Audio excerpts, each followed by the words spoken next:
नमस्कार दोस्तों। आज 27 जनवरी 2023 है और ये वीडियो इसलिए बना रहे हैं क्योंकि आज काफ़ी ताबड़तोड़ अदानी ग्रुप में सेल ऑफ आया और ऐसे मौक़ों पे ये क्लैरिटी नहीं हो पाती कि ये जो है यहाँ पर रुक जाएगा या और इसमें डिक्लाइन आएगा। तो इससे पहले हम आगे बढ़ें, अगर आपको हमारी market calls, market insights, global events पे हमारी राय, जियोपॉलिटिक्स में हमारा एडवाइस चाहिए हो तो हमें व्हाट्सएप करें 9871066337 पर। यहाँ पे इंट्राडे और स्विंग बेसिस के टेलीग्राम ग्रुप्स हैं जो आप ज्वाइन कर सकते हैं। अब आज की बात करें, आज का सेल ऑफ जो था वो वेंसडे के सेल ऑफ से ज़्यादा ब्रूटल था। और कभी भी ठीक है, वेंसडे को एक रिपोर्ट आई और उसका एक नी जर्क रिएक्शन आया, उसके बाद एक दिन की छुट्टी थी और उसके बाद फिर और तेज़ सेल ऑफ आया। तो जब भी एक दिन की छुट्टी या 2 दिन की छुट्टी बीच में होती है ट्रेडिंग सेशंस के बीच में, तो लोगों को एक सोचने का मौका मिलता है। तो 26 जनवरी को लोगों ने सोचा होगा इस रिपोर्ट के बारे में। मैं हिंडनबर्ग रिपोर्ट की बात कर रहा हूँ। और उसके बाद आज आके उन्होंने और तेज़ सेल ऑफ किया।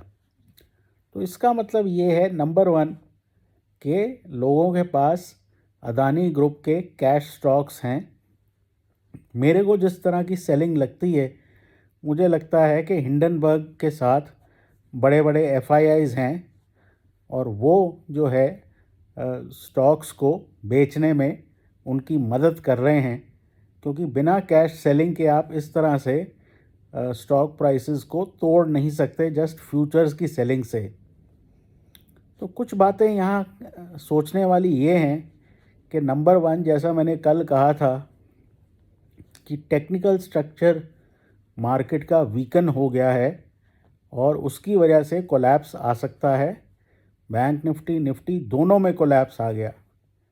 अब यहाँ ये बड़ी ज़रूरी बात है कि कभी कभार मार्केट गिरती है बिना खबर के और कभी गिरती है विद ट्रिगर। ये जो फॉल है इसके पीछे बड़ा क्लियर ट्रिगर है कि जो market leading group of stocks था अदानी ग्रुप, उस पे जो है एक इतनी डैमेजिंग रिपोर्ट है। तो ये सेल ऑफ में मोमेंटम और वॉल्यूम कहीं ज़्यादा है एक नॉर्मल सेल ऑफ से। तो इस वजह से यहाँ पे पुल बैक आने बहुत ज़्यादा इजी नहीं होंगे, क्योंकि ये बहुत ही एक simple sell on rise market बन जाती है।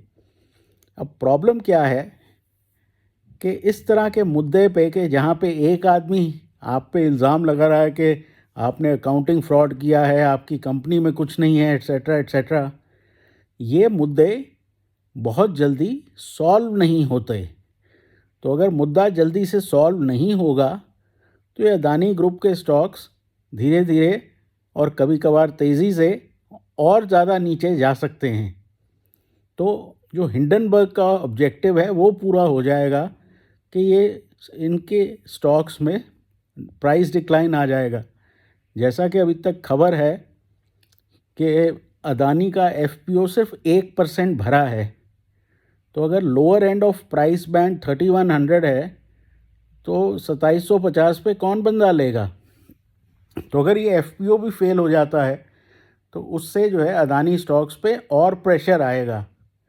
और जिस तरह से बैंक निफ्टी गिर रहा है, ये बहुत क्लियर है कि बैंकों का एक्सपोजर अदानी ग्रुप में है। हमारे जो सबसे बड़े इंश्योरर हैं एलआईसी, उनका एक्सपोजर अदानी ग्रुप पे है। तो अदानी ग्रुप की जो छाया है वो पूरी मार्केट पे पड़ने वाली है। तो ये सिर्फ ये अदानी स्पेसिफिक इशू नहीं है, ये मार्केट का इशू बन सकता है। तो इसमें उस तरह की पावर है। दूसरी बात ये है कि इस पे जो है अगर एलआईसी और स्टेट बैंक दोनों इन्वॉल्व हैं तो इसमें एक सॉवरन रिस्क भी खड़ा हो जाता है कि अगर अदानी ग्रुप अगर थोड़ा बहुत भी उस पर डेंट आता है या उसके डूबने की चिंताएं बढ़ती हैं तो इंडिया के जो फाइनेंशियल इंस्टीट्यूशंस हैं उन पे कितना बड़ा खतरा मंडराएगा। तो इसलिए ये मुद्दा जो है बड़ी इजीली रिजॉल्व नहीं होना, बजट आए या ना आए। मेरे हिसाब से अभी जो मंडे और ट्यूसडे के दिन हैं उसमें आपको और गिरावट नज़र आएगी।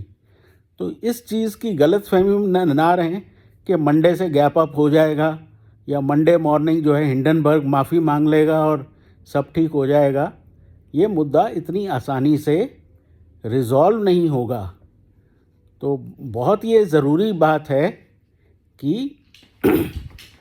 अदानी को सवालों के जवाब देने चाहिए, और जब तक ये सारे मुद्दे क्लियर नहीं होते तब तक जो है अदानी स्टॉक्स और भारतीय स्टॉक मार्केट में बहुत लंबी चौड़ी रैली होना मुश्किल है।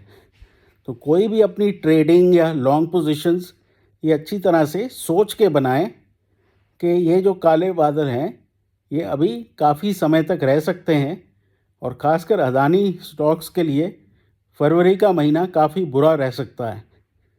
हमारे पास अदानी एंटरप्राइज़ के पुट ऑप्शंस हैं, तो ये हमारा एक डिस्क्लोजर है, उसको याद रखें। और हमने जो 17,500 की पुट लेने को कहा था वो आज ही 17,500 तक पहुंच गई है, तो उस पोजीशन को भी होल्ड किया जा सकता है।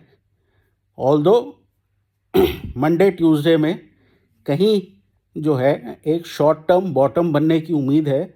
तो अगर आपको एक अच्छा डिक्लाइन मंडे ट्यूसडे में मिले तो अपनी शॉर्ट पोजीशंस को कवर करने के बारे में भी आप सोच सकते हैं। फ़िलहाल के लिए इतना ही।